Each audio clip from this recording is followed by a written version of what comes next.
sector is clear. Give us everything we got!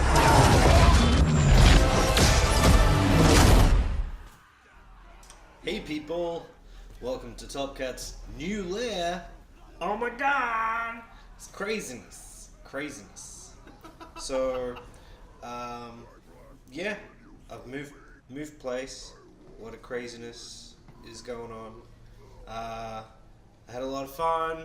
Went to, where is it? Star Wars Concert Series 2017, Force Awakens, with the Melbourne Symphony Orchestra playing the music live. It was amazing. It's been an interesting month for Star Wars. The Last Jedi. I liked it a lot. Damn it. Here's the thing. I liked it. It's all this brouhaha about Rey's parents. Oh, we didn't get the payoff that we spent hours and days theorizing about. Yeah, maybe it's because I didn't invest that time into figuring out who Rey's parents were that it didn't matter to me. So the other thing, Snoke's fate, that, you know, that was disappointing because I want to know more about Snoke. And hopefully there's some more stuff in the next movie, you know. But yeah, Snoke, not knowing what his deal was, basically, was annoying. But the fact that it happened to him, that Kylo Ren did that, is all in the lore. It's all throughout the lore. Dark Jedi and Sith always, you know, screw over their respective masters to rise up the ranks. That's how they do it. So, if you're wondering, I'm using my PS4 camera for the first time. I used to do videos on YouTube with my PS3 camera, the old potato cam. But yeah, this hopefully will work. What I wanted to say is, you know, the craziness about how people are reacting about Last Jedi and Battlefront 2. I mean, it's a double whammy of bad. But I really like what Ryan Johnson chose to do with The Last Jedi. Everything made sense to me.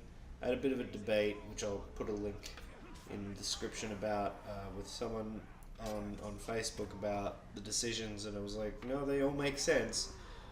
Rey not being that important in terms of her backstory, yeah, that doesn't irk me at all. I you know, and actually after seeing this Force Awakens in concert, I went, her parents left her, like, and not for any like nice reason. I had this instinctive feeling that they like left her, because when you leave someone and you love them, you're not gonna leave them with the friggin', you know, 1/2 portion guy. You're gonna leave them with someone nice, like Auntie Em and Aunt Beru and whatever the hell they're called. Uncle Owen. Yeah. Auntie Em. It's fucking Wizard of Oz. Anyway. That's the thing. That's what made me go, what doesn't make any sense. So, for me, I was like, yeah, they didn't give a shit about her. And the whole, oh, my parents are going to come back for me, is just a child. You know, child's mentality, when that's all you've got to hold on to, that someone in the universe loves you. The alternative is too hard to even conceive of. But yeah, that was my take after seeing The Force Awakens. week before seeing The Last Jedi, and I need to see it again. I need to see The Last Jedi again. I enjoyed it. I enjoyed the heck out of it. Um, yeah, I thought great a plot because Force Awakens doesn't really have a plot. It has stuff happening to the characters and them having to deal with it as it comes at them, but there isn't really a plan. Nobody really has a plan except blow up the Death Star, which we've seen a million times.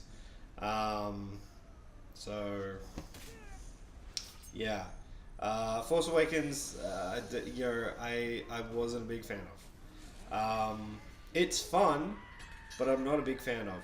And one of the reasons I don't like Force Awakens is the same problem that Alien 3 has with a lot of people. I'll explain. Aliens ends on this high note. So does Return of the Jedi. If you want sequels, bad shit has to happen. Otherwise, there's no conflict, and there's no bad guy to fight in the galaxy. So, Alien 3's start is friggin' horrifically bad. Not bad as in bad quality. Like, it's a good quality film, and I'd watch it again and again. But if I want to end on a high note, I watch Alien and Aliens, and that's it. That's it. Ends on a happy ending. Ends on a happy ending. And people hate Alien 3 for that reason, because it destroys that happily ever after. But that's the thing. Happily ever after is not real. I would have been pissed off if Luke was still the same person that he was 30 years ago. 30 years changes you. Heck, I'm 33 and, you know, going on 34 and shit. The amount of changes that have gone through me in that time, it's crazy. It's crazy. To believe that he's the same guy, Luke is the same guy after all that, and also the fact that there's this First Order that pops out of nowhere. Force Awakens doesn't really explain it. If you're going from Return of the Jedi to Force Awakens, you have no idea what the hell's going on. You're like, please explain this new paradigm. Where's the Republic? What happened to the Republic? Nothing was explained.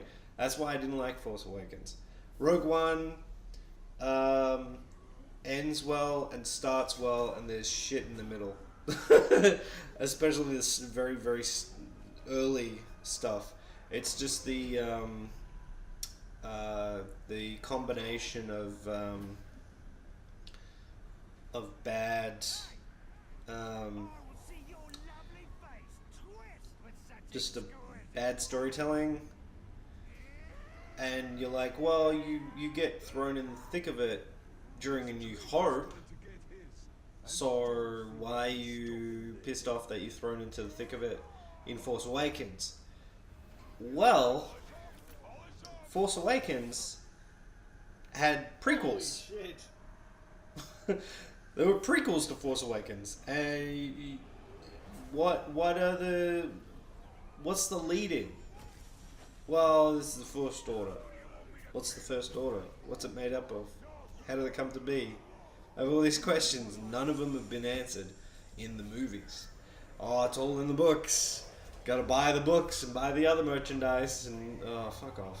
No, not gonna do that. Sorry.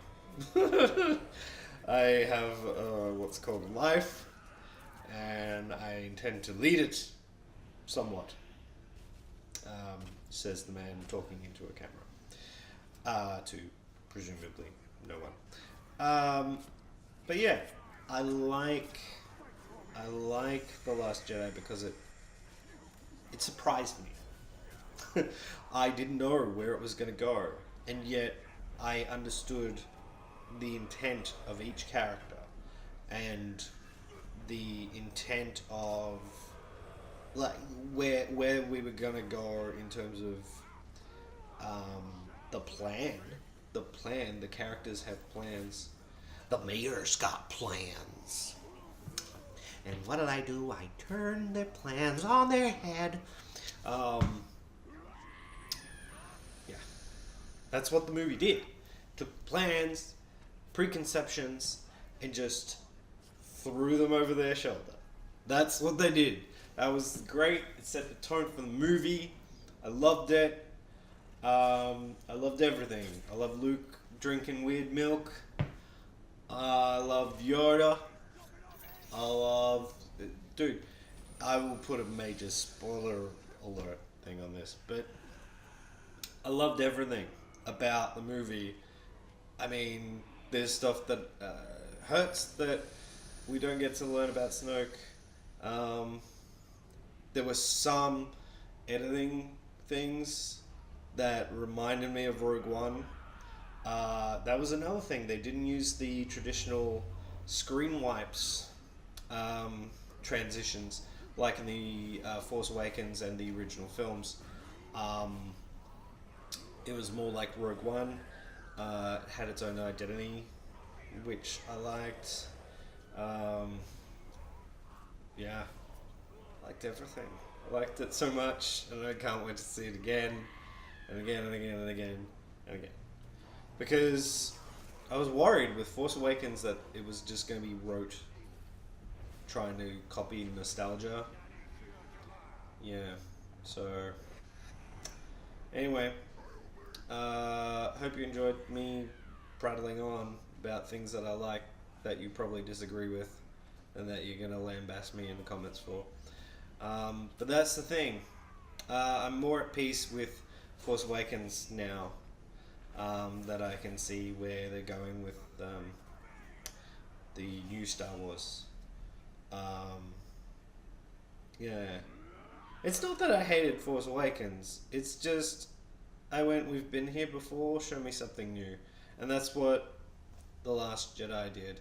And one of the things I hope they do is explore the idea of the end of Return of the Jedi. A lot of interesting things happen in the Emperor's chambers. The Emperor's like egging on Luke Skywalker to kill him with his lightsaber. You want this, don't you? Yeah. And then he's like, Strike me down.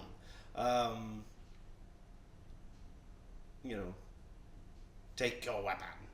And Luke says, no, I want to turn to the dark side, pacifist, yeah.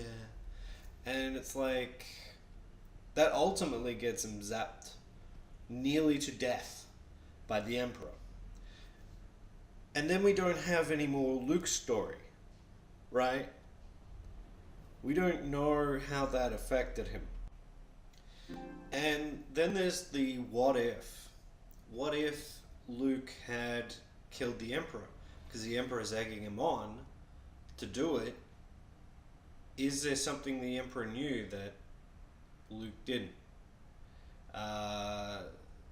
And maybe Snoke is smarter than we think. That he knew what Kylo was going to do and needed it to complete his training, to turn him full dark side. I don't know. We now have that what if situation. That the question from Return of the Jedi, maybe we'll find out where that leads. But with different writers, maybe we won't. Anyway, enjoy this hilarious clip of an Olokai T-posing. Bye-bye for now.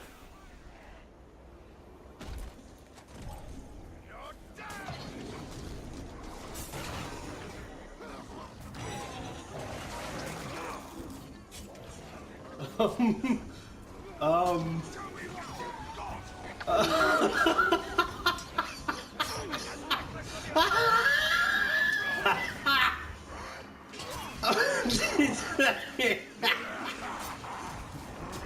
my boy.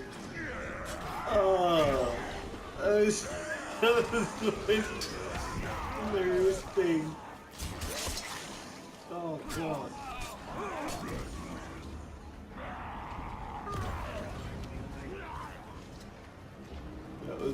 You were the funniest thing ever. I love you, Nick.